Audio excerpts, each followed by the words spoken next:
Assalamualaikum warahmatullahi wabarakatuh. Apa kabar semuanya? Alhamdulillah baik semua ya. Semoga kita selalu diberi kesehatan oleh Allah Subhanahu wa taala. Baik, sebelum kita memulai materi kita pada hari ini, kita berdoa terlebih dahulu ya. Berdoa dimulai. Berdoa selesai. Kita absensi ya. Apakah kelas ini ada yang tidak hadir? Alhamdulillah hadir semua.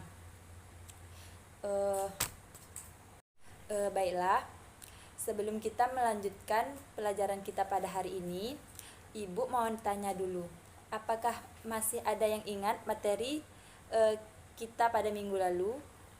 Ya, apa?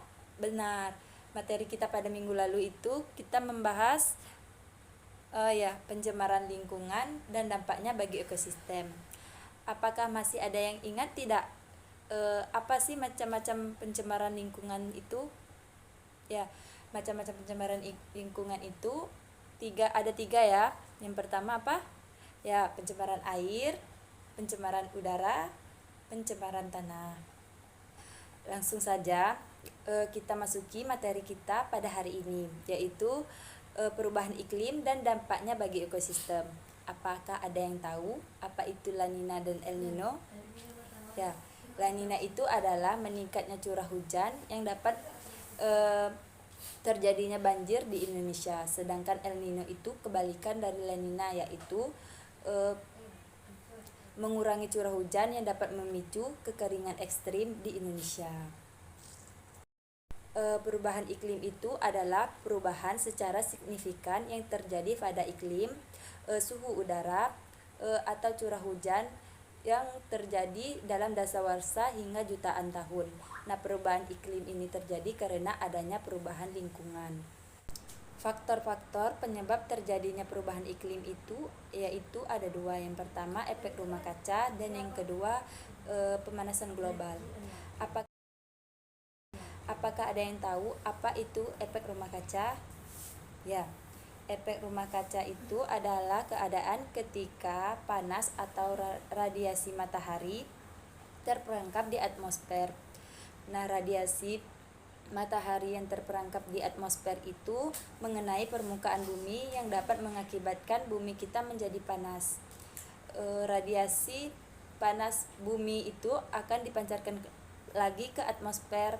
Panas yang kembali dipantulkan ke bumi itu terhalang oleh polutan udara sehingga terperangkap dan terpantul kembali ke bumi. Hal tersebutlah yang membuat suhu bumi kita menjadi hangat dan suhunya semakin meningkat. Aktivitas manusia yang menghasilkan gas rumah kaca dalam jumlah besar itu ada beberapa contohnya: pembakaran bahan bakar fosil, pengundulan hutan, penggunaan CFC yang berlebihan, dan limbah gas industri. Yang kedua itu pemanasan global. Pemanasan global merupakan keadaan di mana suhu bumi mengalami kenaikan dibandingkan dengan yang sebelumnya. Dampak-dampak terjadinya pemanasan global itu yang pertama kekeringan yang berkepanjangan, kepunahan spesies yang semakin meluas, gagal panen, dan penipisan lapisan ozon. Cara menanggulangi dampak terjadinya perubahan iklim ini yang pertama, mengurangi aktivitas yang menggunakan bahan bakar fosil seperti minyak bumi, batu bara, dan gas alam. Menghemat pemakaian listrik, dan mengelola sampah dengan cara menggunakan kembali sampah yang masih bermanfaat, mengurangi penggunaan barang yang berpotensi menghasilkan limbah, mengelola sampah menjadi produk baru yang bisa dimanfaatkan kembali.